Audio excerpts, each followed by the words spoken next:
Guys ఈరోజు మనం solve చేసే problem first non repeating character అంటే ప్రాబ్లం ఎట్లుంటుందో చూద్దాము. Given a string return first character that appears only once అంటే నాన్ రిపీటింగ్ క్యారెక్టర్ ఒక స్ట్రింగ్ ఇస్తాడు, ఒక వర్డ్ ఇస్తాడు, దాంట్లో నాన్ రిపీటింగ్ క్యారెక్టర్ అంటే ఒక లెటర్ ప్రింట్ చేయాలి. అది కూడా ఫస్ట్దే నాన్ రిపీటింగ్ లెటర్ అంటే ఒక స్ట్రింగ్లో ఉంటాయి కదా రిపీట్ అయినట్టు ఒక్కొక్కసారి ఉండేటివి కూడా ఉంటాయి కదా, దాంట్లో కూడా ఫస్ట్దే మనం ప్రింట్ చేయాలి. ఇఫ్ నో సచ్ క్యారెక్టర్ అంటే నాన్ రిపీటింగ్ లేకపోతే రిటర్న్ -1 రిటర్న్ చేయాలి. సరే, ఫస్ట్ ఇన్పుట్ని అయితే స్ట్రింగ్గా తీసుకున్నాము.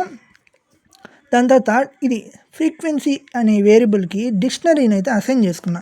డిక్షనరీని ఎందుకు అసైన్ చేసుకున్నానో నెక్స్ట్ స్టెప్లో చెప్తాను. రాను స్టెప్లో ఫర్ లూప్ రాసుకున్నా.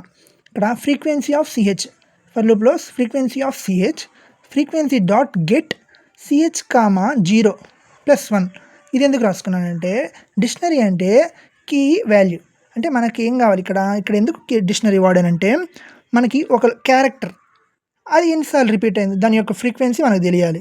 అందుకని క్యారెక్టర్ వచ్చి కీ, దాని వాల్యూ అంటే అది ఎన్నిసార్లు ఫ్రీక్వెన్సీ ఎన్నిసార్లు ఉందో దాని యొక్క ఫ్రీక్వెన్సీని వాల్యూలోకి స్టోర్ చేసుకుంటాం.